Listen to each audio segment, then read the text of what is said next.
Gálatas capítulo 5.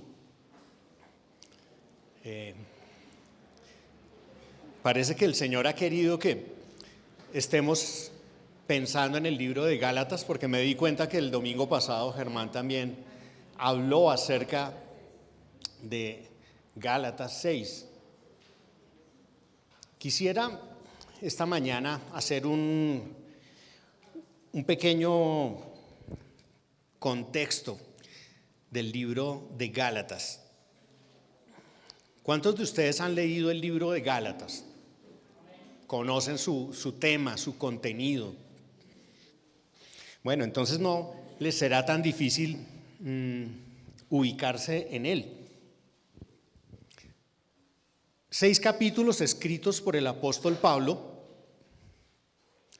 Los 2 primeros muy biográficos, contando quién es el apóstol Pablo, cuál es su autoridad, cuál es su personalidad, respondiendo a aquellos falsos maestros que le atacaban.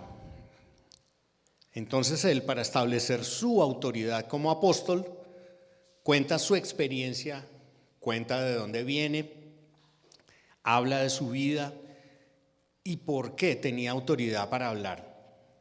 Los 2 siguientes capítulos son teológicos o doctrinales para corregir la falsa enseñanza de aquellos que querían judaizar, que querían traer las costumbres judías a la iglesia, a las iglesias, porque era un grupo de iglesias en la zona de Galacia, que era una zona amplia, allí en el Asia Menor. Y hace afirmaciones contundentes, que luego va a completar en la epístola a Romanos, acerca de que la salvación y la justificación es únicamente, ¿por qué? Por fe. Únicamente por fe. Por ejemplo, podríamos, para recordar eso, en el capítulo 3, leer lo que comienza diciendo para corregir lo que sucedía allí en Galacia. Esta es Biblia de las Américas. Les dice, capítulo 3, versículo 1: Oh Gálatas insensatos, ¿quién os ha fascinado? Esa palabra fascinado es muy interesante porque esa palabra también se puede traducir como hipnotizado. ¿Quién los, mejor dicho, quién los engatusó? ¿Quién los? Hasta el día de hoy, muchos siguen creyendo que la salvación no es por fe, e incluso muchos siguen predicando que deben cumplirse las costumbres y los ritos judíos para la salvación. Lamentablemente. Dice, ¿quién os ha fascinado a vosotros, ante cuyos ojos Jesucristo fue presentado públicamente como crucificado? Esto es lo único que quiero averiguar. Y vienen una serie de preguntas retóricas, ¿no? ¿Recibisteis el Espíritu por las obras de la ley o por el oír con fe? Y les dice en el 3, ¿tan insensatos sois? Habiendo comenzado por el Espíritu, ¿vas a terminar ahora por la carne? ¿Habéis padecido tantas cosas en vano, si es que en realidad fue en vano? Dice el versículo 5, aquel pues que os suministra el Espíritu y hace milagros entre vosotros, vuelve a preguntar retóricamente, ¿lo hace por las obras de la ley o por el oír con fe? Miren que en el 2 y en el 5 repite lo mismo, es por el oír con fe. Esa es la base de la salvación. Y luego comienza doctrinalmente a explicar esa posición. Pero los 2 últimos capítulos del libro de Gálatas En esos capítulos,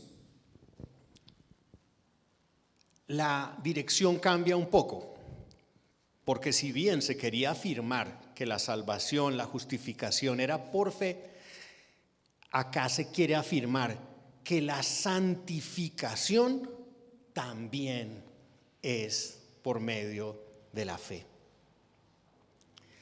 Y que si la justificación es por medio de Jesucristo, la santificación es por medio de su Espíritu Santo. Así es que hay un cambio a la aplicación, a cómo vivir las cosas que ya los gálatas entendían. Y hacemos esto para ponernos en contexto de qué es el libro de Gálatas.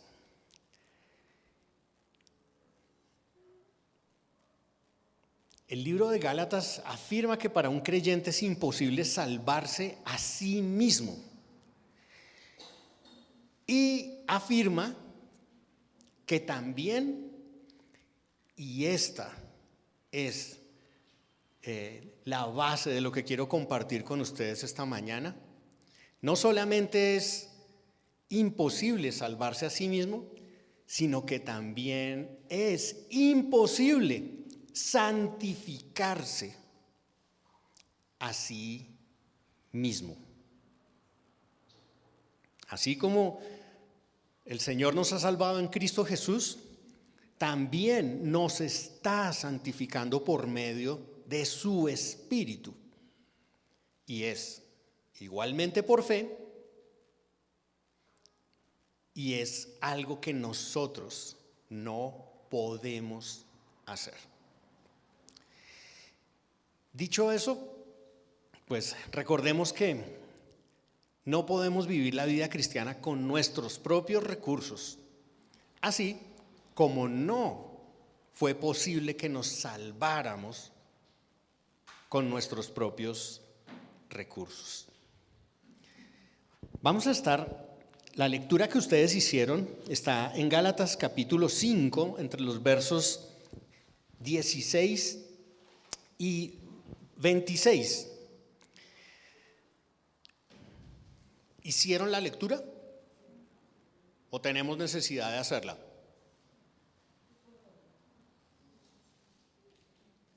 Mejor la hacemos.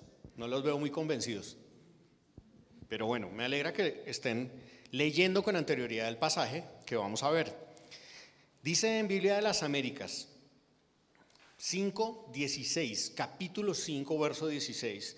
Digo pues, andad por el Espíritu y no cumpliréis el deseo de la carne, porque el deseo de la carne es contra el Espíritu y el del Espíritu es contra la carne, pues estos se oponen el uno al otro de manera que no podéis hacer lo que deseáis. Pero si sois guiados por el Espíritu, no estáis bajo la ley. Ahora bien, las obras de la carne son evidentes, las cuales son inmoralidad, impureza, sensualidad, idolatría, hechicería, enemistades, pleitos, celos, enojos, rivalidades, disensiones, sectarismos, envidias, borracheras, orgías y cosas semejantes, contra las cuales os advierto, como ya os lo he dicho antes, que los que practican tales cosas no heredarán el reino de Dios. Versículo 22. Mas el fruto del Espíritu es amor, gozo, paz, paciencia, benignidad, bondad, fidelidad, mansedumbre, dominio propio. Contra tales cosas no hay ley. Pues los que son de Cristo Jesús han crucificado la carne con sus pasiones y deseos. Si vivimos por el Espíritu, andemos también por el Espíritu. No nos hagamos vanagloriosos, provocándonos unos a otros, envidiándonos unos a otros, dice el 26, que algunos lo unen a esta sección final, otros a la sección que sigue.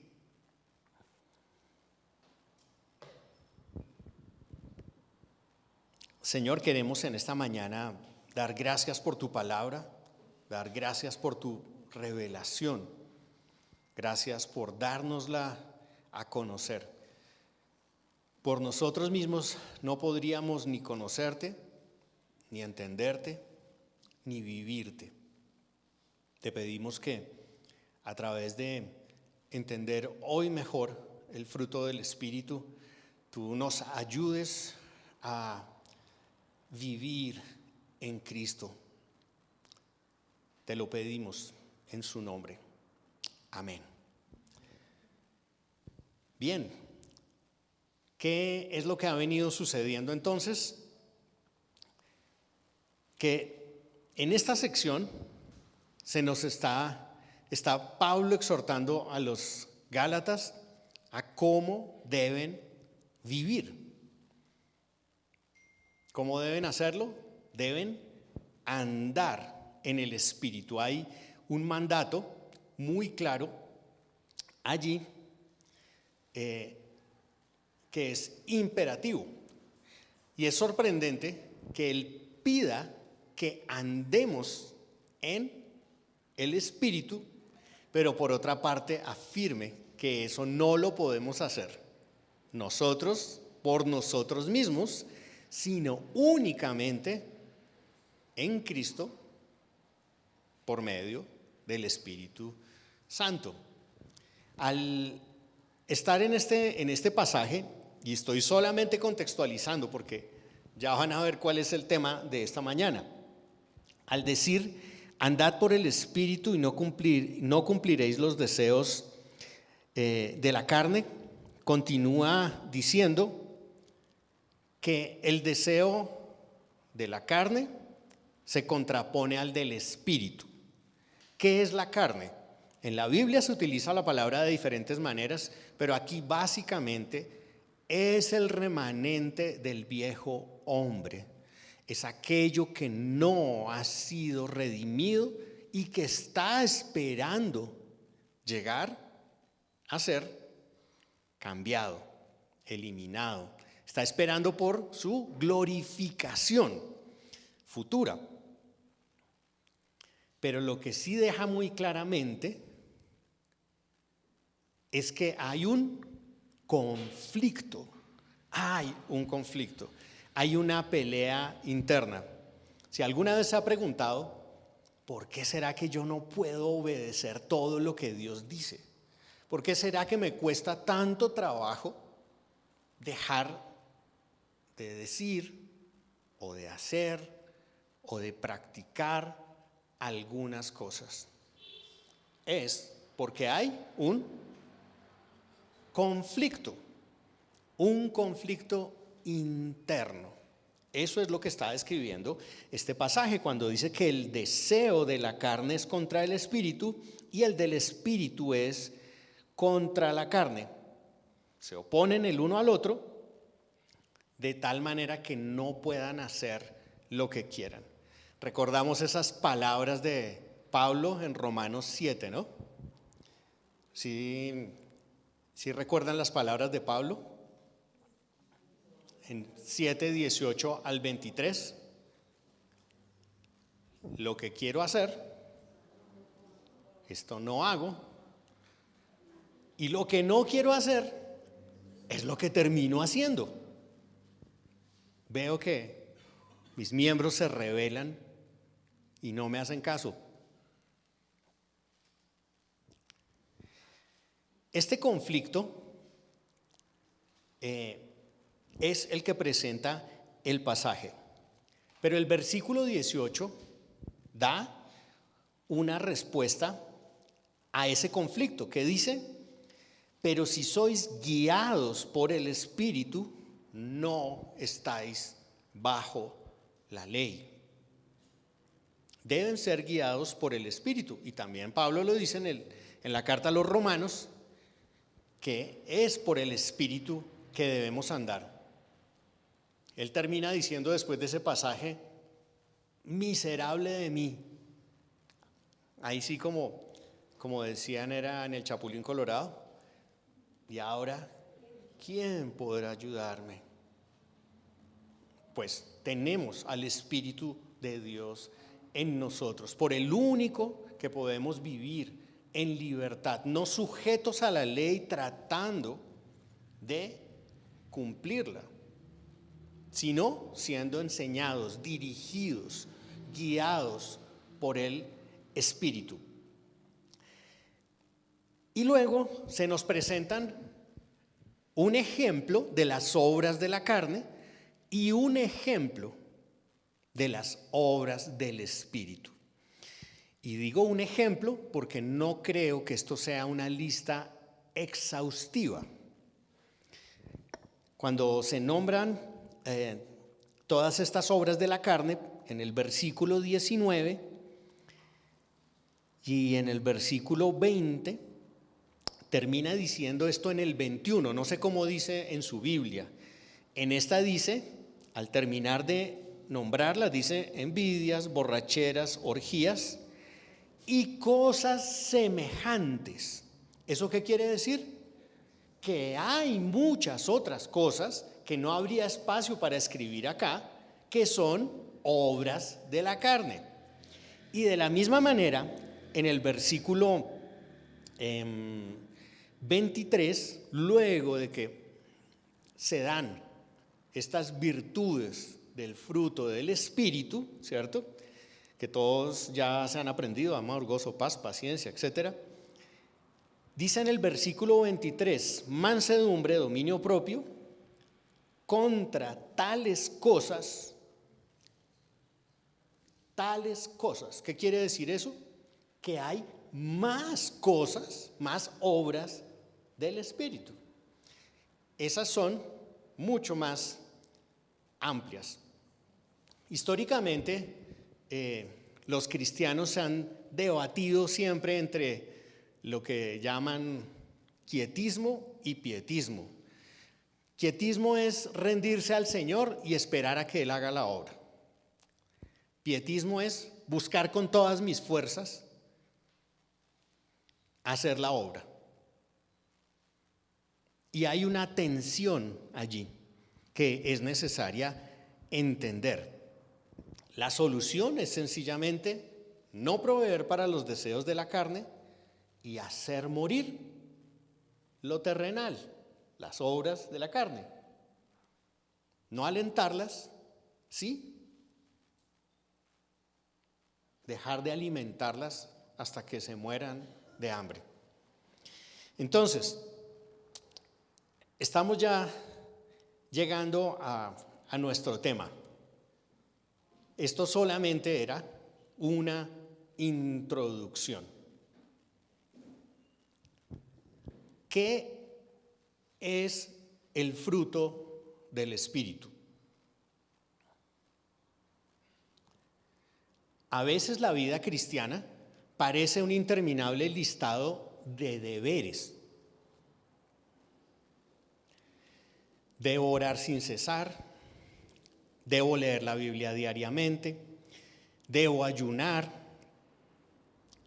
debo congregarme, debo compartir mi fe, debo discipular a otros creyentes, debo participar de las misiones, debo poner la otra mejilla, debo amar a mis enemigos, debo decir la verdad, debo ser generoso, debo servir, debo usar mis dones, debo buscar el interés del otro, debo proteger a las viudas, a los pobres y a los huérfanos, debo crecer en conocimiento, debo aprender a ser sabio, debo amar a mi cónyuge,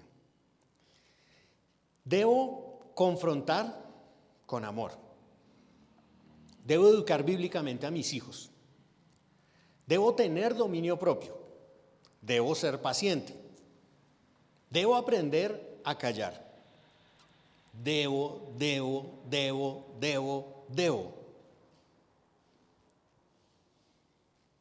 ¿Cómo es que el Señor Jesús pudo decir, venid a mí todos los que estáis cansados y trabajados, y yo os haré descansar, porque mi yugo es fácil y mi carga ligera?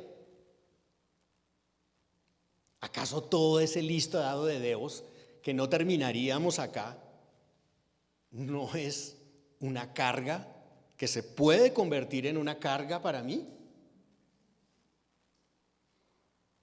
Vivir cada uno de esos mandamientos parece una carga pesada, insoportable.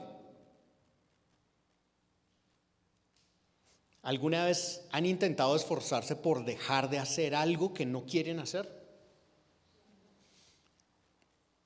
He estado intentando quedarme callado y no hablar tanto.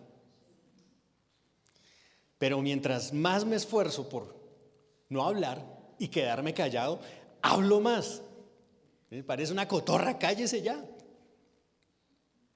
Y mientras más me esfuerzo, parece que nada funciona. ¿Y cómo puede ser posible que mientras más me esfuerce, menos lo logre? Nada funciona. Y eso desanima. Ahora, ¿hablar menos debo hacerlo? Sí, debo hacerlo, sin duda alguna. Pero me olvido que la falla no está en el mandato, sino en la incapacidad para poder vivirlo. Otra vez la pregunta: ¿qué es el fruto del Espíritu Santo?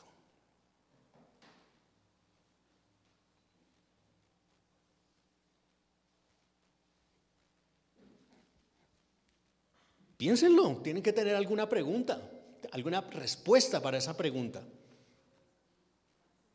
No se aceleren, no tenemos afán, nadie quiere irse.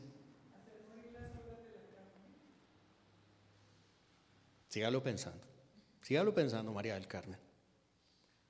Dele cuerda y piénselo, ¿qué es?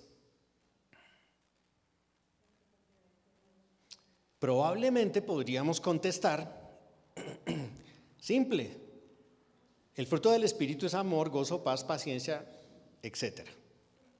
Y sí, pero no. Esas cualidades o características, como les acabo de decir, son ejemplos del fruto del Espíritu. Tal vez, no sé, unos de los más virtuosos, los que Dios quiso dejar consignados en ese lugar, en su palabra, destacables. Pero ¿qué pasa con todo el resto de las virtudes cristianas, los mandatos y los deberes que hay que cumplir? ¿Es la evangelización fruto de mi carne? ¿Es la generosidad un resultado de la bondad de mi corazón? ¿Es el servicio cristiano una característica de mi personalidad?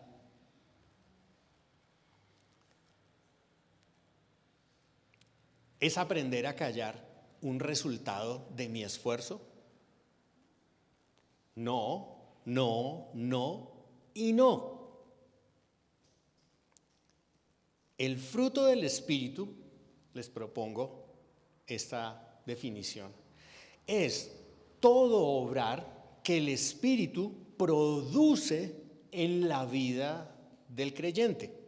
Y no solo esas 9 cualidades o virtudes o características que aparecen allí en este pasaje. Es un sinnúmero de afectos, de actitudes, de comportamientos que corresponden con los mismos afectos, actitudes y comportamientos que tiene Dios mismo. Es la concordancia entre lo que Dios es y lo que Dios hace con lo que yo puedo hacer, decir en el Espíritu, por medio del Espíritu, porque es Él quien lo hace. La sola palabra que se utiliza en este caso, ¿cuál es? Fruto. ¿Qué es un fruto? Díganme sinónimos de fruto. Resultado. ¿Cómo? No escuché. Producto.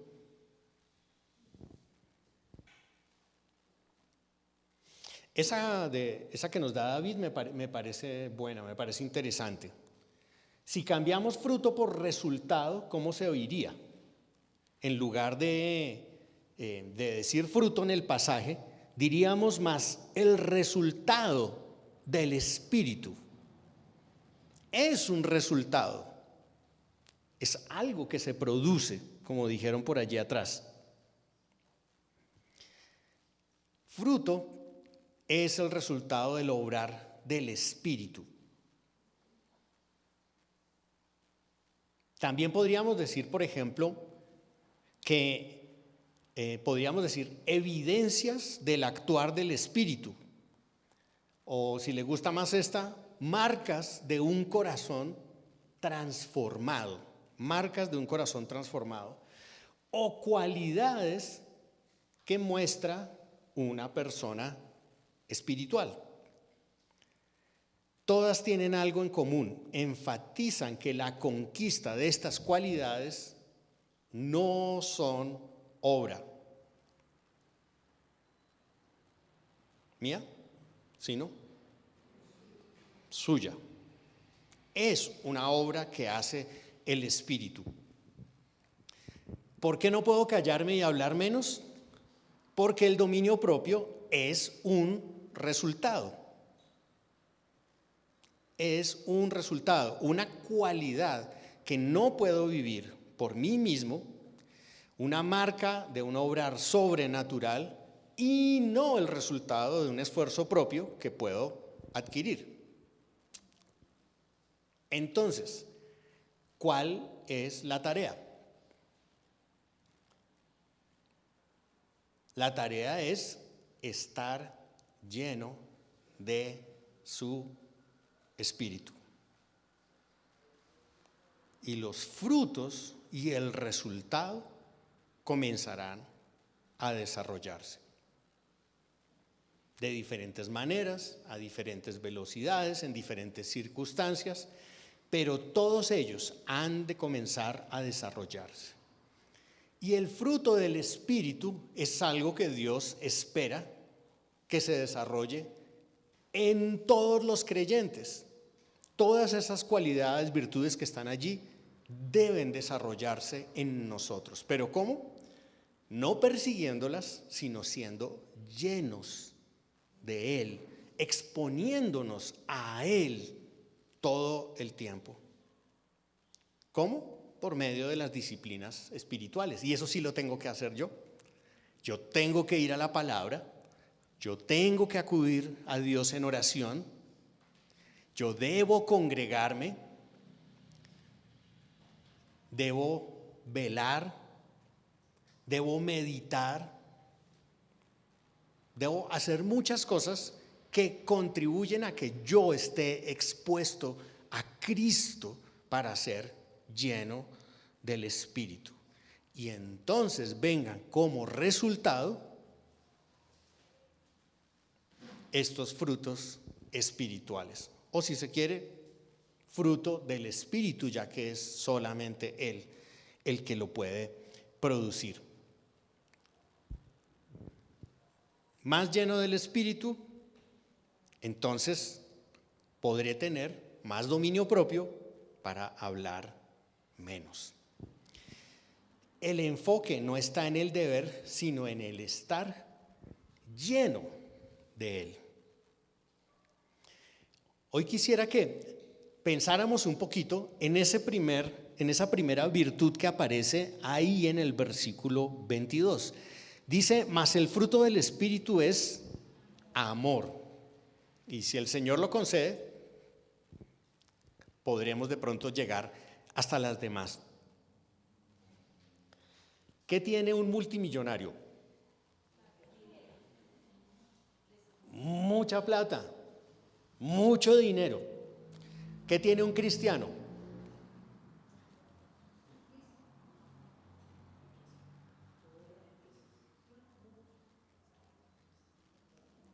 Si un multimillonario tiene mucho dinero, un cristiano debe tener mucho, pero mucho amor. Eso es lo que debería tener un cristiano. Si amar es un resultado, es un fruto, una obra de Dios, entonces eso me dice que es un amor distinto al que un ser humano puede dar. Es decir, es distinto el amor de un cristiano, de uno que tiene el Espíritu de Dios morando en él, a una persona que no es cristiana, que no tiene el Espíritu de Dios. Pero, otra pregunta. ¿Puede amar una persona sin el Espíritu de Dios un no creyente? ¿Qué piensan?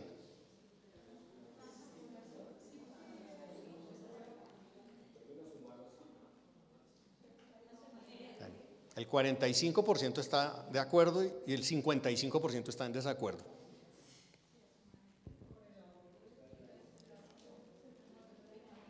Mi respuesta es que sí puede dar amor, pero el amor que da es amor humano, no es amor divino.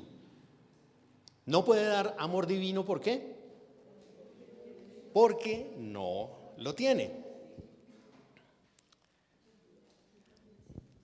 Imagínate que eres muy humilde, eres muy pobre,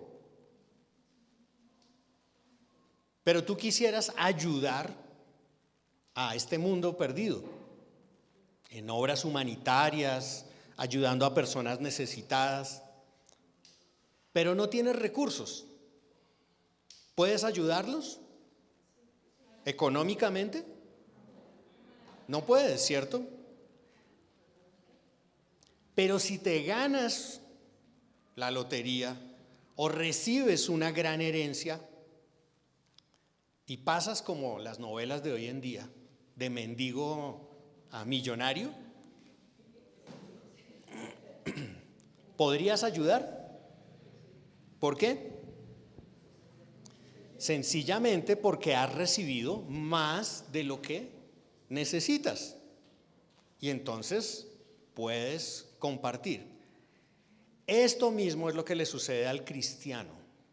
Primera de Juan 4:19 dice: nosotros amamos a Dios porque Él nos amó primero. Porque Él nos amó, nosotros podemos amar. Y podemos amar en el poder del Espíritu Santo. Porque como dice Romanos 5:5, el amor de Dios ha sido derramado en nuestros corazones, ¿cierto? Por medio del Espíritu Santo que nos ha sido dado. Ahora, ¿cómo es el amor? Si alguien les pregunta ¿cómo es el amor?, ¿qué le contestarían? Recitan primero a los Corintios 13. Bueno, hay dos características notables del amor y están en el gran mandamiento. En primer lugar, se enfoca en causarle placer a Dios. Se enfoca primero en Dios. Se centra en su gloria, no en la nuestra. Y en segundo lugar, se enfoca en causarle placer a los demás. Tiene un interés genuino por otros. Tiene una motivación que no es autocentrada. Porque muchas veces cuando hacemos algo por otros es por algo que nosotros queremos o es por algo que deseamos satisfacer en nosotros mismos. No busca reconocimiento ni busca beneficio. Ese es el amor. Ahora, amar siempre es encontrar placer en algo. Y lo que hace el Espíritu de Dios es incrementar nuestra capacidad para encontrar placer en el placer ajeno. Así como lo dijo Jesús en el libro de Hechos 20:35, más bienaventurado es dar que recibir. Es exactamente igual, es algo que está centrado en el otro y no en mí mismo. Y ver a mi prójimo feliz es lo que me pone más feliz. Si la persona está alegre, yo estoy alegre. Entonces, ¿puede una persona no creyente amar de esa manera?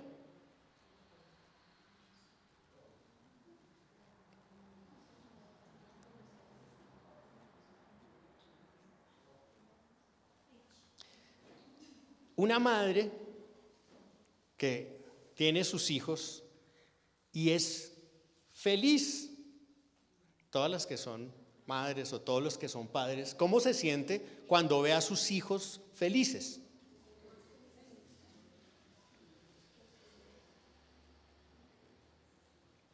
Está buscando el beneficio y la felicidad de otros. Pero la diferencia es dónde se origina ese amor.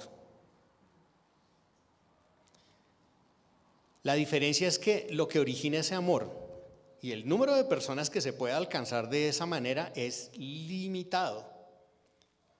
¿Dónde está su motivación? Dentro de ella misma. ¿Dónde está la motivación del cristiano? En el Espíritu Santo. Es fácil decir tu felicidad es mi felicidad porque tú eres mi hijo. Ahora pregunto, ¿les causa la misma felicidad sus hijos que los hijos de los otros?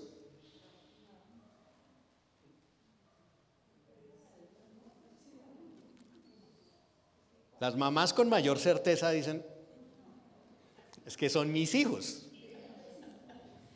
Y mis hijos son diferentes a los hijos de los demás. Los podré querer mucho, pero eso no es igual. No es así.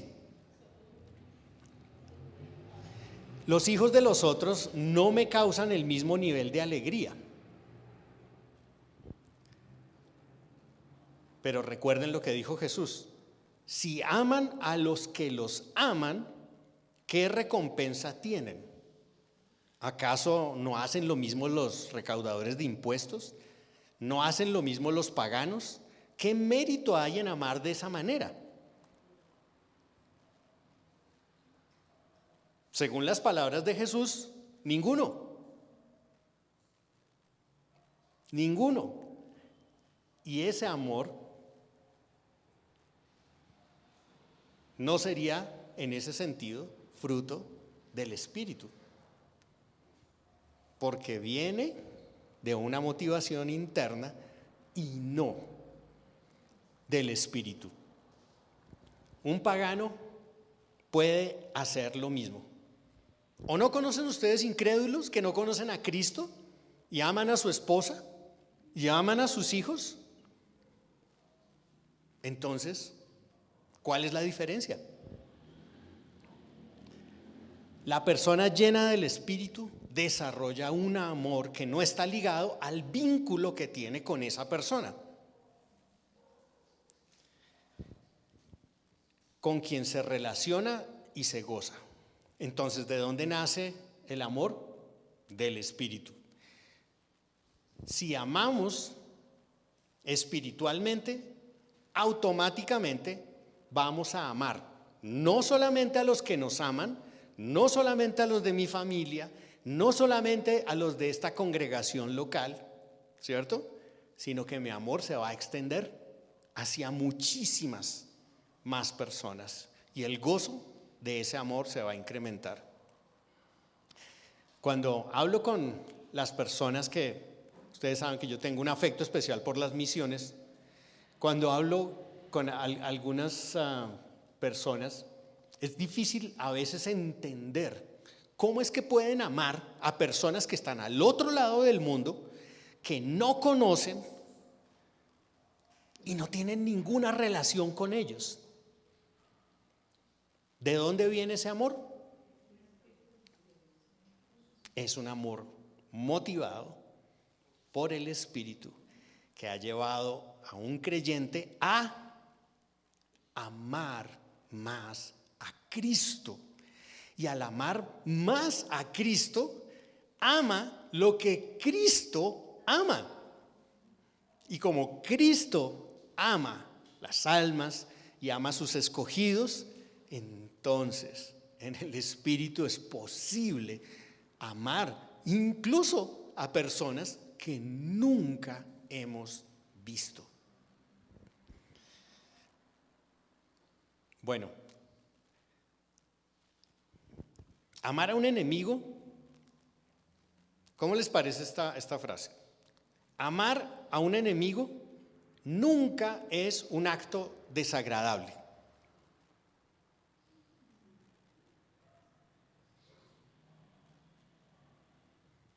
¿Falso? ¿Verdadero? ¿No sabe? ¿No responde?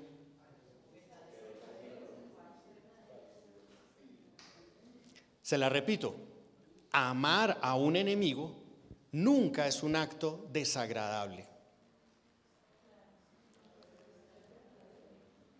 Piénsalo un poco más, pero no te enfoques en la palabra enemigo, sino en la palabra amar.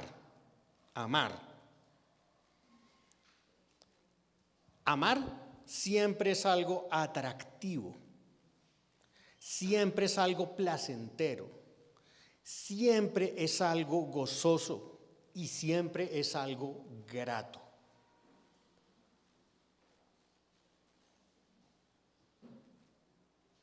Cuando amas de verdad, se supera el acto de sacrificio que se puede hacer.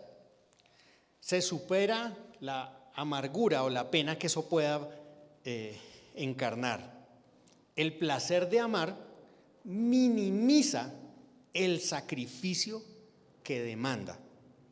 Es como cuando usted va a comprar un regalo. Ay, tengo que comprar un regalo. Y me tengo que ir hasta el centro comercial con los trancones. Y aparte de eso, ¿cuánta plata me va a valer? Mejor dicho. Ay, y yo tan cansado que vengo del trabajo. ¿Pero por qué lo haces? Porque estás dispuesto a superar el cansancio, los trancones y la plata que te va a costar. ¿Por qué? Porque el amor rebasa eso que puede tener de sacrificial el hacerlo. Eso es para ayudarte a entender que sucede exactamente lo mismo en la manifestación del amor. El afecto que tenemos por una persona eclipsa el costo, me impulsa a buscar el bien del otro. A personas que nos aman o son cercanas es natural amarlos, pero con los enemigos, si Jesús ordena, no sugiere, ordena que lo hagamos, entonces, ¿cómo puede suceder eso? Si el amor es una respuesta y nadie te puede obligar a encontrar placer en algo que te causa rechazo, nadie puede obligarte a amar. ¿Ustedes saben qué es lo que no le gusta a Santiago comer? ¿A mi hijo?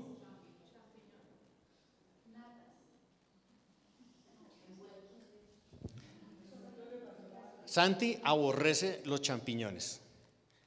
¿Puede alguien obligarle a que se los coma?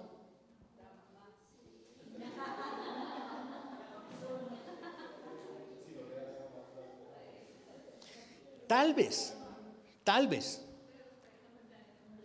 Si sufrimos de un partido pro champiñones muy violento y le ponen un revólver en la cabeza y le dicen, vamos a matar a toda su familia si usted no se come esos champiñones, ¿qué creen que va a hacer?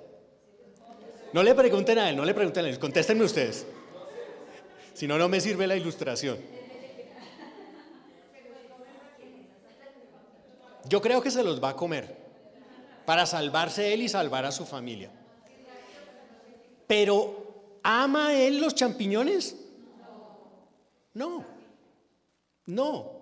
Y probablemente nunca los va a amar. Para que él ame los champiñones, tiene que suceder algo dentro de él. Tiene que cambiar su cerebro, sus papilas gustativas. No sabemos exactamente qué, pero algo tiene que cambiar dentro de él. Jesús nos pide hacer algo que no podemos hacer, algo imposible para nosotros, pero que su Espíritu sí puede hacer en nosotros.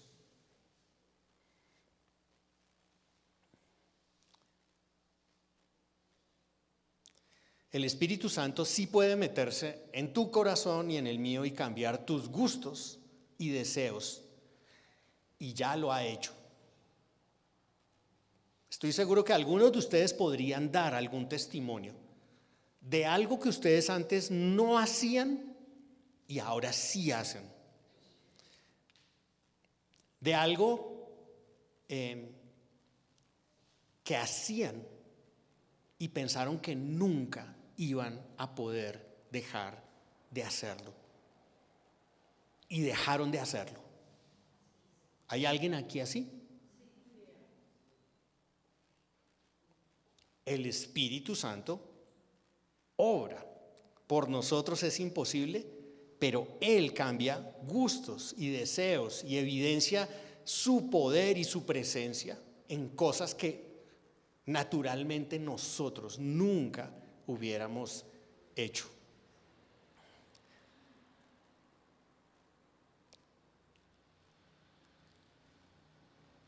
Digamos que tenemos 100 millones de pesos en una cuenta bancaria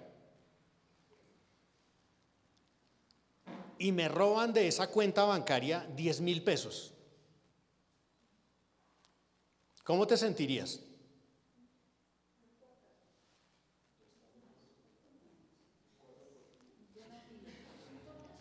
Ya estoy acostumbrado, todos los meses me los quitan. Bueno, eso no importa. Si tengo 100 millones y solamente me quitan 10,000, pues, ¿qué importa? Me molesta muy poco. ¿Por qué? Porque no tocaron lo que tiene más valor para mí. Pero si me quitan los 100 millones que tenía en esa cuenta,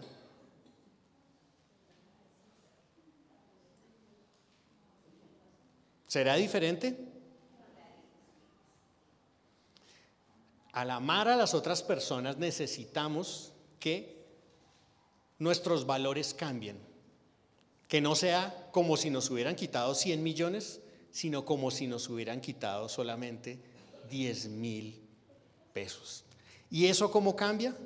Cambia por la valoración que tenemos de Cristo. Si Cristo crece en valor, las heridas que otros me producen disminuyen en valor. Pero si el valor que Cristo tiene para mí disminuye, el valor de las heridas aumenta. Por eso es que hay cosas que nos molestan tanto. ¿Qué le molesta a usted? ¿Qué le saca la piedra? Ahí hay algo que usted valora mucho y tal vez sobrevalora. Debe valorar más a Cristo para que esa valoración cambie. Si Cristo crece en valor, las heridas que otros me producen disminuyen en valor. Pero si el valor de Cristo disminuye, el valor de las heridas aumenta y será muy difícil en realidad amar a otras personas, perdonar a otras personas. Hay muchísimo más que quisiera decirles acerca del amor, que solo se puede producir por el Espíritu Santo. Pero con esa cara de sueño que tienen, no les voy a decir nada más. Y en el siguiente episodio seguiremos hablando de cómo se produce el fruto del Espíritu Santo. Si es una decisión o una emoción el amor. Pongámonos de pie para que no se queden dormidos. Señor, te queremos dar gracias por tu palabra y queremos dar gracias porque somos incapaces de cambiar, pero damos gracias que tu Espíritu en nosotros sí es capaz de obrar cambios en nuestra vida. Esta mañana queremos orar porque tú crezcas en nosotros y nosotros menguemos. Que expuestos, Señor, a tu palabra, a la oración, a la comunión con otros hermanos, a la continua, Señor, comunión contigo, podamos comprobar lo eternamente valioso que eres tú. Para que de esa manera, expuestos a ti, tu Espíritu Santo cambie nuestro valor, cambie nuestra apreciación, cambie las cosas que nosotros vemos de manera natural y es imposible que cambiemos. Damos gracias por tu promesa de que un día seremos como tú eres. Lo vemos como algo casi imposible, pero si tú lo has prometido, por fe lo creemos, Señor. Te rogamos que el actuar, el obrar del Espíritu Santo en nuestras vidas sea cada vez mayor, más evidente, y que nosotros nos expongamos a ti para amarte más, cada día más, Señor. Te ruego por mí mismo y por cada uno de mis hermanos. Tú sabes qué cosas nos cuesta mucho cambiar a cada uno de nosotros, pero estamos seguros que en el poder del Espíritu será una realidad que cada día seremos más como tú. Oramos estas cosas agradeciéndote y pidiendo tu ayuda en el nombre de Cristo Jesús. Amén.